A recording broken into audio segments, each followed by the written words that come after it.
This episode, we are breaking down one of the most dramatic games of the night, the Lakers' overtime win over the Nuggets, a matchup that had playoff intensity, superstar performances, and major implications for the Western Conference standings. Welcome back to Harrison Talks Pod, episode 56. On today's show, we're going to break down how this game unfolded, including the momentum swings that led to the overtime and the late game plays that ultimately decided the game. We'll look at the superstar duel between Luka Dončić and Nikola Jokić, the role players who made a huge impact on both sides, and what this game tells us about the Lakers and Nuggets and how they currently stand in the Western Conference. Please subscribe, do all the YouTube things. This podcast is part of Side Panel Network. We have an episode, Nintendo Therapy, coming out the same day this podcast will come out, and some other projects that you can check down in the description. All the links, all the websites are down there, so do it up. I hope you had a great day today, and let's get into this game because it was a very exciting game between two teams that are close in the Western Conference, but now more spread out. So, Lakers Nuggets was our national televised game tonight. We had Mike Breen over on the West Coast, which is always a nice treat. The Lakers beat the Nuggets 127 to 125 in overtime. The Nuggets were ahead early, and then it was back and forth in the fourth quarter. With this win, the Lakers move into third place in the Western Conference over the Houston Rockets and, of course, the Nuggets now. Well, before. Before this game, they were fourth and Nuggets were fifth. Now, Lakers are third and the Nuggets fall into sixth place. There's only 3 games separating third and seventh in the Western Conference, and the top 10 teams are pretty much decided. There's 8 games separating 10 and 11. We don't know who exactly will be in the play-in or what those standings will be.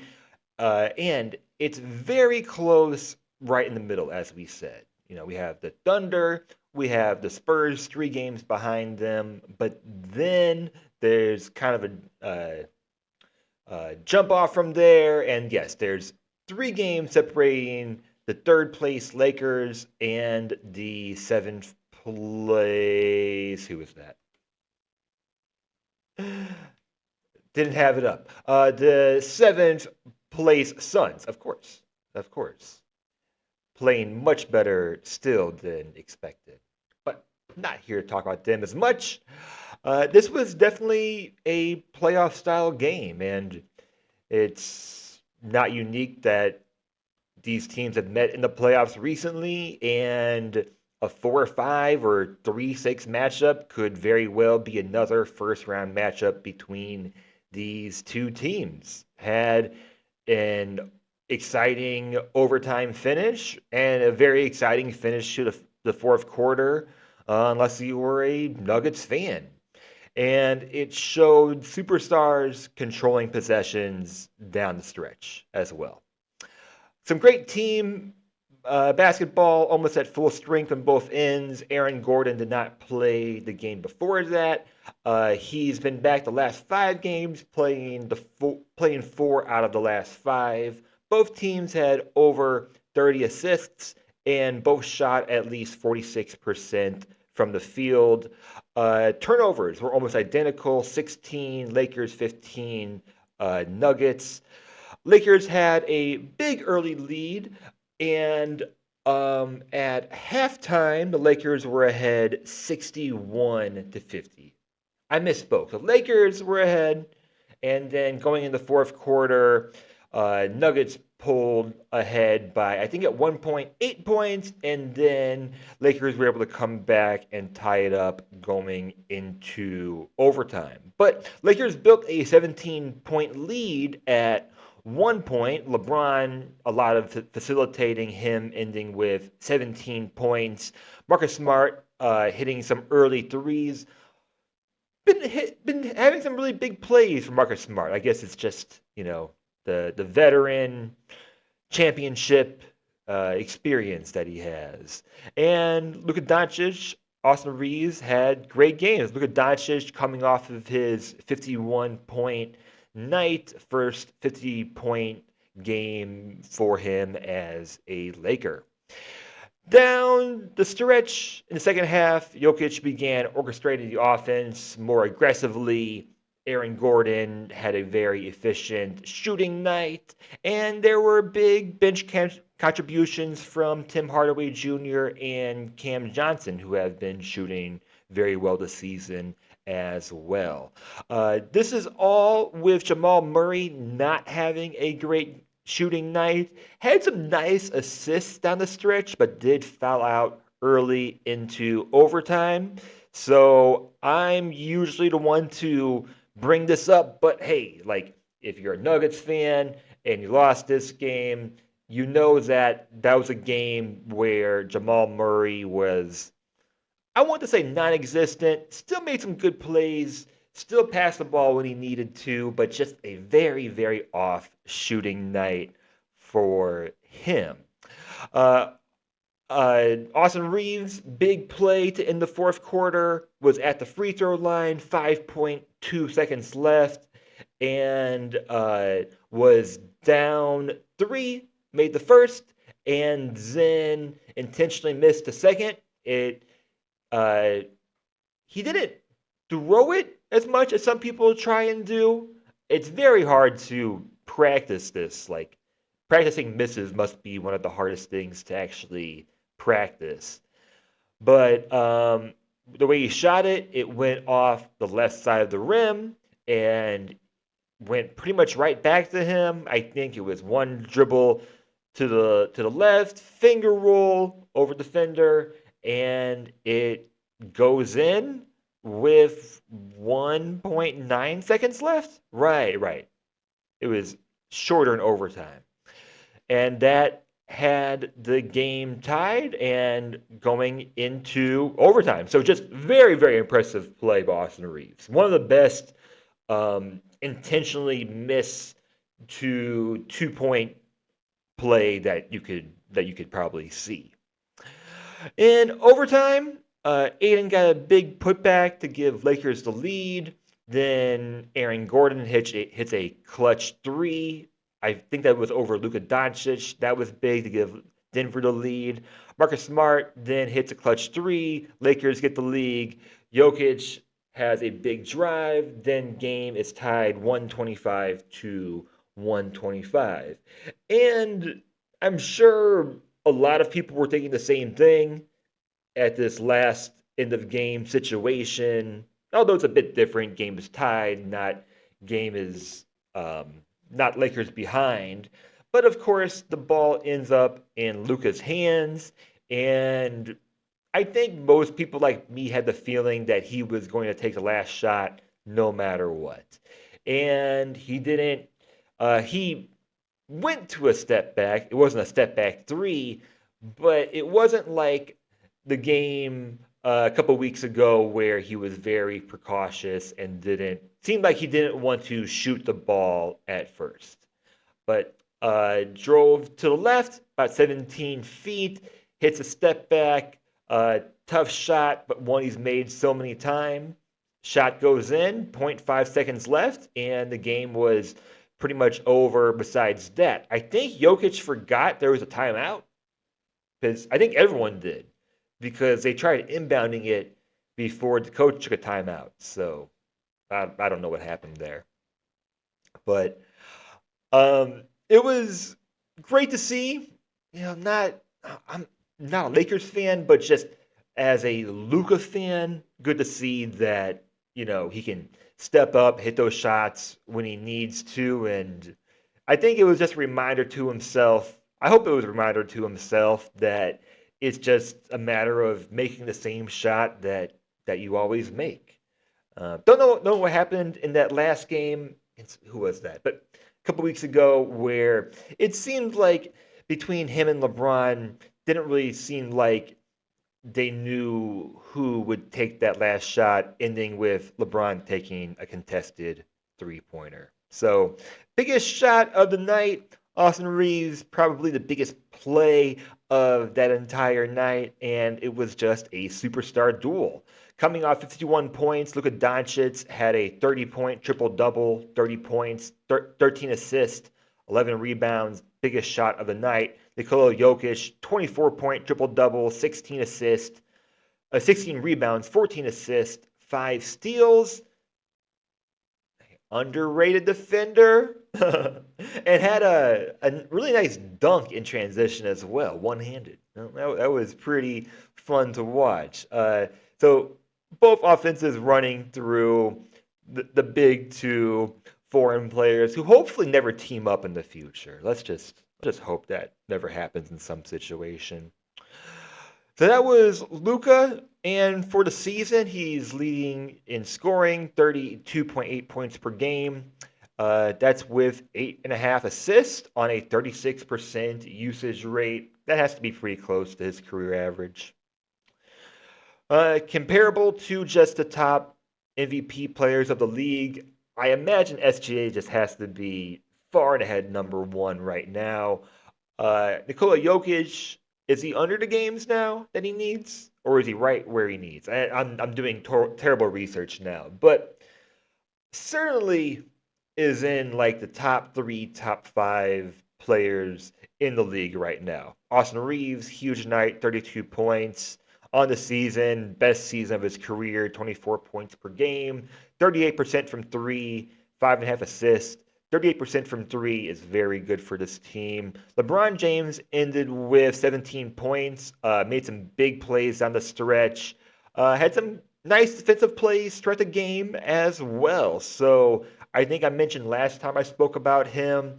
It's just a matter of effort, and I'm sure it's a matter of health as well. It seems like he has two or three like lingering, ongoing things like, you know, foot arthritis when you're 41 years old. Just it's a day, more of a day to day throughout your entire career from now on, right? In the recent stretch, the Lakers have won 8 games in their last nine and five in a row.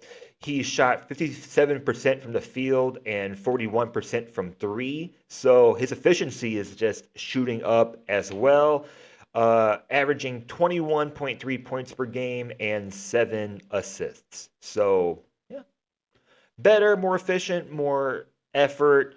And Lakers had won games where he's been out, but they've been winning games when he's been back as well, and certainly contributes to some of the top, three-man lineups for the Lakers.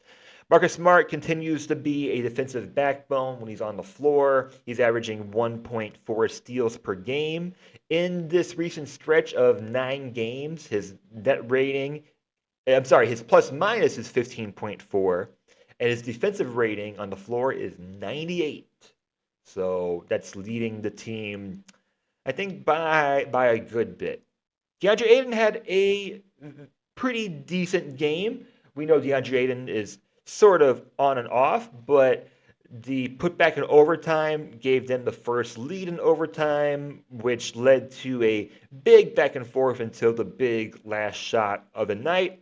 Despite not having some games where he's being efficient, he is shooting 67% from the field. Has to be one of the top in the league. Again, horrible research by me. So not just a Luka game coming from a huge Luka game against the Bulls, but we got contributions from every starter. We got contributions from Marcus Smart. So just a nice team win overall, led by your star player. Before their 8-1 stretch, these last 9, they were 2-5 in the 7 before that. So they've had a pretty streaky year. They've been right around 4th and 5th place, currently 3rd, and that is kind of surprising to me when I watched them. But it might just be that they are led by a superstar player having one of his best seasons, frankly. In their last 9, they're averaging 123 points per game on 122.5 offensive rating, shooting 51% from the field and 39% from 3. Just efficiency is just all up, just overall. On the season, they're averaging 25.7 assists, but in this 9-game stretch, they're averaging 28.9. Some good examples of this include 34 assists against the Kings recently, 31 against Chicago, 31 against Minnesota, and often that is led by Luka's playmaking, and LeBron when he's been on the floor, but he's missed a few games as well. Efficiency has been very, very high and much higher with shooting. 64 EFG against Chicago, 64 against Golden State, 60 against Sacramento. And against Chicago, they scored 142 points, 17 threes, and as we've mentioned, 51 points from Luka. Their paint scoring has improved as well. 72 out of the 142 points were in the paint against Chicago. We had 56 in this recent game against Denver and 56 against Minnesota. So it's showing that Lakers might be more of a tolerable watch overall. They're not relying on their three-point shooting because most likely if they were, although, as I said, 39% in this recent stretch, for the season, they've shown that they can't rely on their three-point shooting all of the time.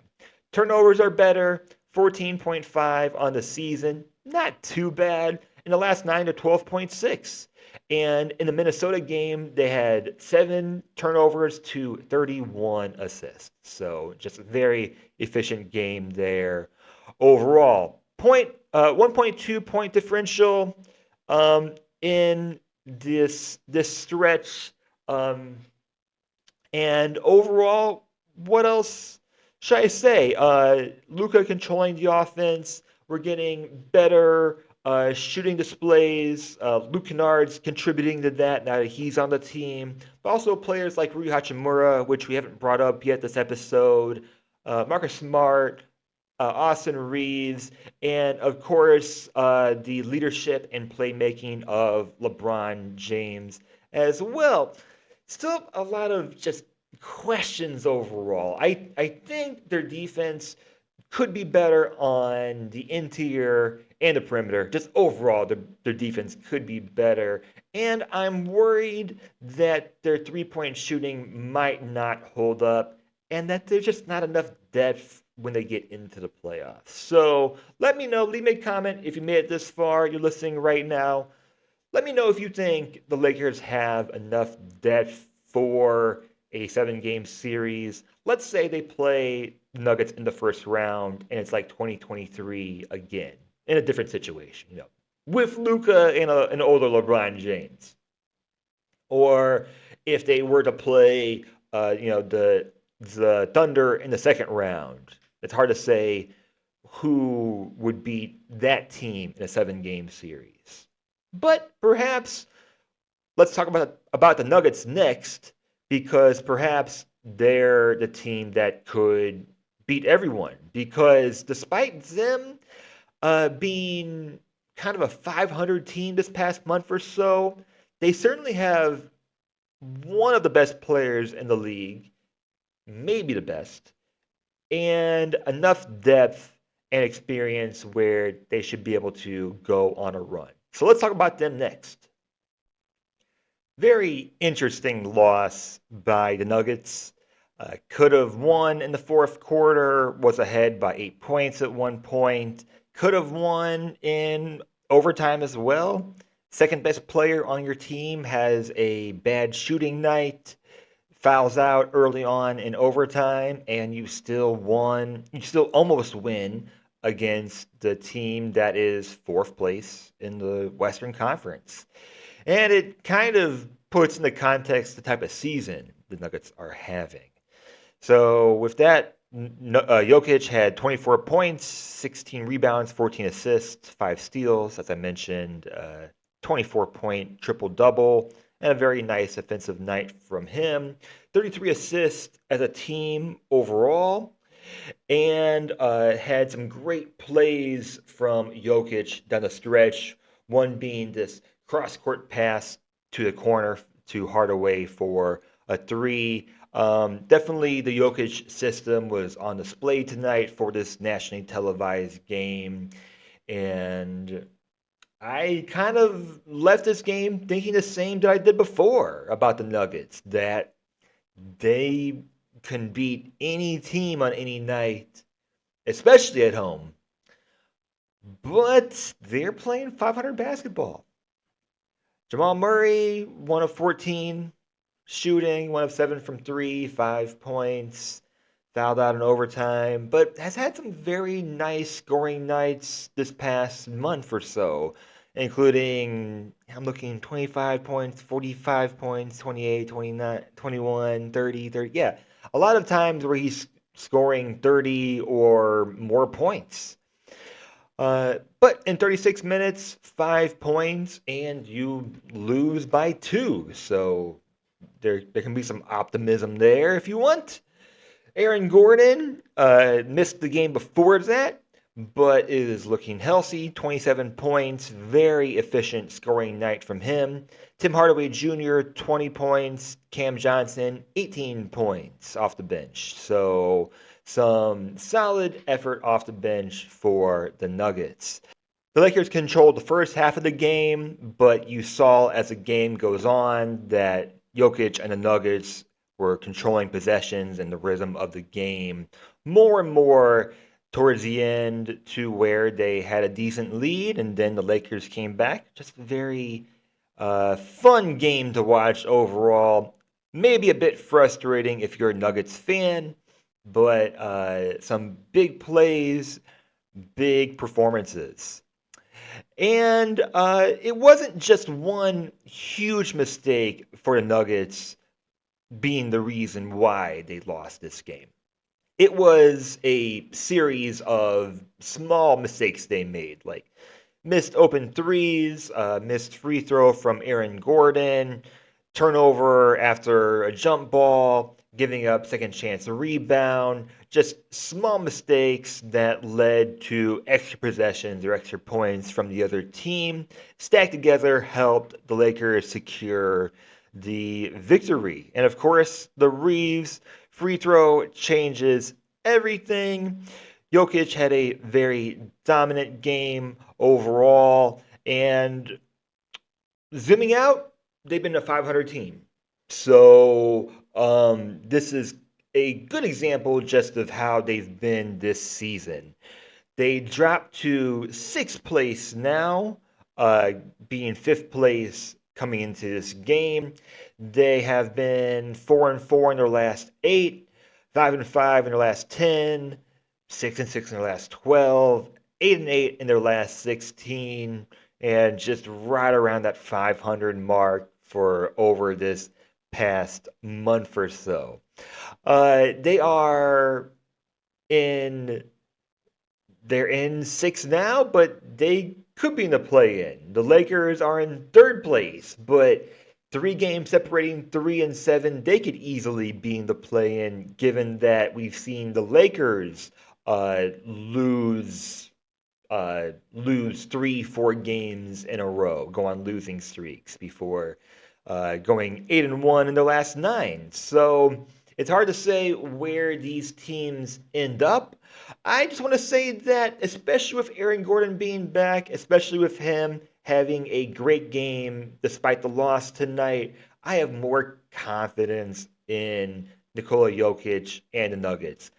It's great seeing Bruce Brown back on this team. You know, it's already a little bit nostalgic, but I think that experience is huge for a team like them, and I just trust their depth a lot. And I think they have more options when they start to shrink their rotations more. They can run different kinds of 7, 8 man lineups. Where Lakers, I think, start to fall a little bit flat sometimes when they get into their bench. So I think I will just kind of leave it there. Please like, subscribe, do all the YouTube things. Um, and sure, let me know what you think is going to happen in the Western Conference. Can Nuggets pull ahead and be a top four team in the West? Will one of these teams be in the play-in picture? Lakers, something that they have been a part of in the past before. I hope you guys have a great rest of your day, and I'll catch you guys next time.